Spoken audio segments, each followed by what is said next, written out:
آپ نے دیکھا ہوگا کہ بقر عید پر دنیا بھر کے مسلمان قربانی کرتے ہیں اور آپ سوچتے ہوں گے کہ ایسا کیوں کیا جاتا ہے۔ چلیے آج آپ کو بتاتے ہیں کہ اس کے پیچھے کی کہانی کیا ہے۔ ہزاروں سال پہلے کی بات ہے کہ حضرت ابراہیم علیہ السلام اللہ کے نبی اور پیغمبر تھے۔ ایک دن جب ابراہیم علیہ السلام سو رہے تھے تو انہوں نے ایک خواب دیکھا جس میں اللہ تبارک و تعالیٰ نے ابراہیم علیہ السلام سے فرمایا کہ ابراہیم، آپ کے نزدیک جو سب سے پیاری اور محبوب چیز ہے، آپ اسے اللہ کی راہ میں قربان کر دیں۔ یہاں آپ کو بتا دوں کہ اللہ اپنے بندوں کا اور خاص طور پر نبیوں کا امتحان لیتا ہے، یہ دیکھنے کے لیے کہ انسان اللہ سے زیادہ محبت کرتا ہے یا اللہ کے دیے ہوئے تحفوں سے زیادہ محبت کرتا ہے۔ نبی اور پیغمبر کے خواب سچے ہوتے ہیں، وہ جو بھی خواب دیکھتے تھے وہ اللہ کا حکم ہوتا تھا۔ تو یہ خواب دیکھنے کے بعد حضرت ابراہیم علیہ السلام نے اپنے اونٹوں کے جھنڈ میں سے 100 اونٹ قربان کر دیے۔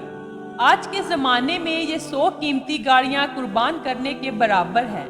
ابراہیم علیہ السلام نے سوچا کہ جو اللہ نے حکم دیا تھا وہ پورا ہو گیا ہے، پر رات کو جب وہ سوئے تو انہیں پھر سے یہی خواب آیا۔ اس لیے ابراہیم علیہ السلام نے اگلے دن 200 اونٹ اللہ کی راہ میں قربان کر دیے، لیکن اگلی رات پھر سے انہیں وہی خواب آیا جس میں اللہ تبارک و تعالیٰ نے انہیں ان کی سب سے پسندیدہ چیز قربان کرنے کا حکم دیا۔ اب ابراہیم علیہ السلام سوچ میں پڑ گئے کہ آخر اللہ ان سے کس چیز کی قربانی چاہتے ہیں۔ پھر انہوں نے سوچا کہ اس دنیا میں سب سے عزیز چیز میرے لیے میرا بیٹا اسماعیل ہے۔ آپ کو بتا دوں کہ ابراہیم علیہ السلام کو پوری زندگی دعائیں مانگنے کے بعد 80 سال کی عمر میں اولاد ہوئی تھی، اور وہ تھے ان کے بیٹے اسماعیل علیہ السلام، جو انہیں بہت زیادہ عزیز اور محبوب تھے۔ اب ابراہیم علیہ السلام سمجھ چکے تھے کہ دراصل اللہ تبارک و تعالیٰ نے ان سے ان کے بیٹے کی قربانی مانگی ہے۔ اللہ یہ دیکھنا چاہتا ہے کہ ابراہیم اپنے بیٹے سے زیادہ محبت کرتے ہیں یا اللہ سے۔ ابراہیم علیہ السلام کے لیے یہ بہت بڑا امتحان تھا۔ اگلے دن ابراہیم علیہ السلام اٹھے اور اپنی بیوی ہاجرہ کو کہا کہ ہمارے بیٹے اسماعیل کو نہلا کر اچھی طرح تیار کر دو، اور ابراہیم کی بیوی ہاجرہ نے اپنے بیٹے کو بہت اچھے سے نہلا کر خوشبو لگا کر تیار کر دیا، اور ابراہیم علیہ السلام اپنے بیٹے کو لے کر پہاڑوں کی طرف روانہ ہو گئے۔ ابراہیم علیہ السلام یہ تکلیف دہ فیصلہ کر چکے تھے کہ وہ اپنے بیٹے کی قربانی دیں گے، پر شیطان کو کیسے منظور ہوتا کہ کوئی اللہ کی اطاعت کرے؟ تو شیطان بھی اپنے کام پر لگ گیا۔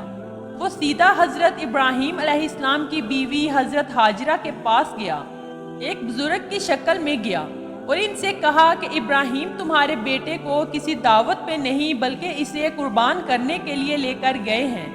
یہ سن کر حضرت ہاجرہ بہت حیران ہوئی، اور وہ سمجھ گئیں کہ یہ ضرور اللہ تبارک و تعالیٰ کا حکم ہوگا۔ تو انہوں نے شیطان سے کہا کہ اگر اللہ نے ابراہیم کو ایسا کرنے کا حکم دیا ہے تو یہ ہماری خوش قسمتی ہے، یہ تو میرا ایک بیٹا ہے، اگر میرے اسماعیل جیسے 1000 بیٹے بھی ہوتے تو میں خوشی خوشی انہیں اللہ کی راہ میں قربان کر دیتی۔ سوچئے ایک ماں کے لیے یہ کہنا بھی بڑی بات ہے۔ جب شیطان حضرت ہاجرہ کو بھڑکانے میں ناکام ہو گیا تو سیدھے ان کے بیٹے اسماعیل علیہ السلام کے پاس گیا اور کہنے لگا کہ تمہارے بابا تمہیں کسی دعوت میں نہیں بلکہ تمہیں مارنے کے لیے لے کر جا رہے ہیں۔ جواب میں اسماعیل علیہ السلام نے کہا کہ اگر یہ اللہ کا حکم ہے تو میرے لیے اس سے بڑی کیا خوش نصیبی ہوگی کہ میں اللہ کی راہ میں قربان ہو جاؤں۔ 13 سال کے بچے میں اتنی سمجھ اور بہادری ہونا کتنی بڑی بات ہے۔ یہاں بھی شیطان جب ناکام ہو گیا تو وہ ابراہیم علیہ السلام کو بھڑکانے کی کوشش کرنے لگا کہ تمہیں یہ بیٹا اتنی منتوں سے ملا ہے، اگر تم نے اسے قربان کر دیا تو بڑھاپے میں تمہارا سہارا کون بنے گا؟ اور اگر اللہ نے یہ بھی قربانی قبول نہیں کی تو تمہارا کتنا بڑا نقصان ہو جائے گا، ایسا مت کرو۔ شیطان ہر طرح سے انہیں بار بار بہکانے کی کوشش کرتا رہا، اور غصے میں آ کر ابراہیم علیہ السلام نے شیطان کو پتھر مارے۔ یہی وجہ ہے کہ جب لوگ حج پر جاتے ہیں تو شیطان کو آج بھی کنکریاں مارتے ہیں، اور یہ حج کے اہم ارکانوں میں سے ایک ہے۔ شیطان کے جانے کے بعد ابراہیم علیہ السلام نے اپنے بیٹے کو ساری بات بتائی تو اسماعیل علیہ السلام نے کہا کہ بابا اگر یہ اللہ کا حکم ہے تو مجھے یہ منظور ہے، آپ بس میرے ہاتھ پیر باندھ دیجئے اور اپنی آنکھوں پر پٹی بھی باندھ لیں تاکہ آپ جب میری گردن پر چھری چلائیں تو آپ کو تکلیف نہ ہو اور آپ یہ کرنے سے مکر نہ جائیں۔ بس پھر ابراہیم علیہ السلام نے اپنے بیٹے کے ہاتھ پیر باندھ دیے اور اپنی آنکھوں پر پٹی بھی باندھی، اور جب انہوں نے اسماعیل علیہ السلام کی گردن پر چھری چلائی تو ایک جانور کی آواز سن کر وہ حیران ہو گئے۔ انہوں نے جب آنکھوں سے پٹی کھولی تو ایک دمبا ذبح ہوا تھا اور اسماعیل علیہ السلام ان کے پاس کھڑے مسکرا رہے تھے۔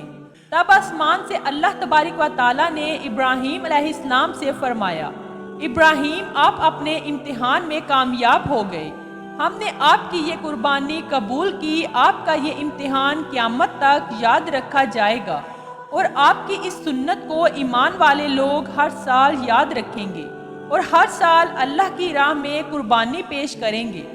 ابراہیم علیہ السلام کی اس سنت کو اللہ تبارک و تعالیٰ نے آنے والی نسلوں کے لیے عبرت بنایا، اور اسی لیے مسلمان ہر سال حج کے موقع پر قربانی کرتے ہیں۔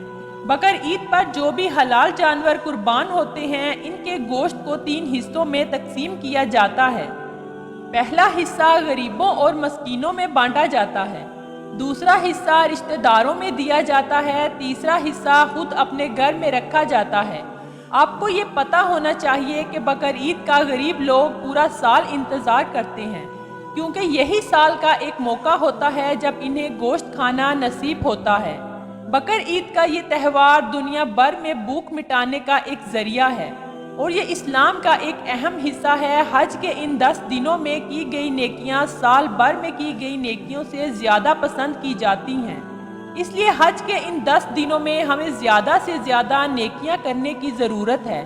اس لیے اس عید کے موقع پر ہمیں ہر ایک کی مدد کرنی چاہیے۔